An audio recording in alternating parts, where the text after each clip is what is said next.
Hi, everyone. Welcome back to the Explore AI series. We cannot talk about AI without talking about cloud. Today, I'm joined by Santosh Lolayekar, Chief Architect and Engineering Fellow here at Veritas. Santosh, thank you for being here. Thank you. You've been with Veritas through the journey of our cloud transformation, and now as we've started to make strides in AI. Can you talk a little bit more about what your journey has been like? Oh, sure. So I've been here about 6 years right now. And when we started, we looked at a lot of the inflection points that are happening in the industry. The inflection point that, the data is growing enormously. So how do we kind of take the current data management kind of solutions that we have and incorporate that for the cloud?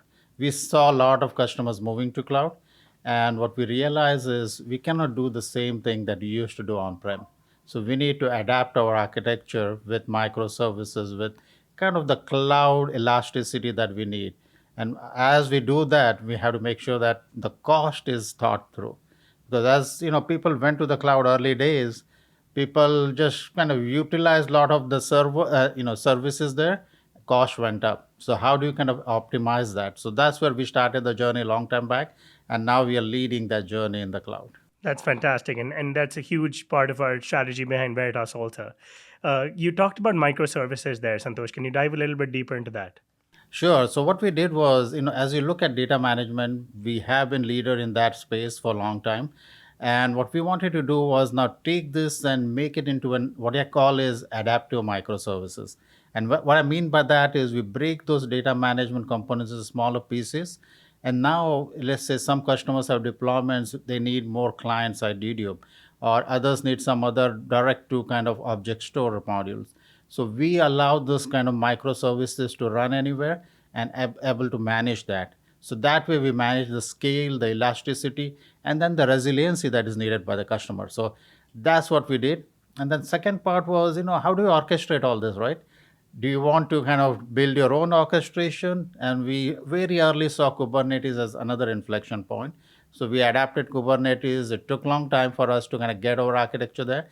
And now we are leading in that architecture to make sure we can be in AKS and EKS, the Azure and the other clouds that were, and GKS, also GKE. So this way, we really wanted to do multi-cloud kind of deployment with all our microservices in a Kubernetes architecture. And I'm really proud to say we have innovated a lot there. Awesome, awesome. And Santosh, one of the biggest challenges our customers are faced with today is ransomware. How are we ensuring cyber resilience in the cloud? Oh, that's a very good question. So if you look at it, first thing is when we build our software, right, the practices has to be right. So we start with that. We ensure that we have good practices. We in fact train our software engineers to make sure that they do the right thing. The second part then becomes is how do we kind of containerization separates us out really, because once you containerize it, we kind of don't give access to that, so that way a lot of the data is safe. But then that is not enough, so we make sure that we use AI/ML techniques to kind of look at some anomalies, look at behavior, look at we run malware scanning and a lot of other techniques to build in to make sure the customer data is properly kept and ensure that no one is tampering with that data. So that's really core to our business plan here. Thank you, Santosh. That's very exciting. Really appreciate your insights. If you enjoyed this video, subscribe to the Veritas Tech channel for more insights on cyber resilience and AI. Thank you.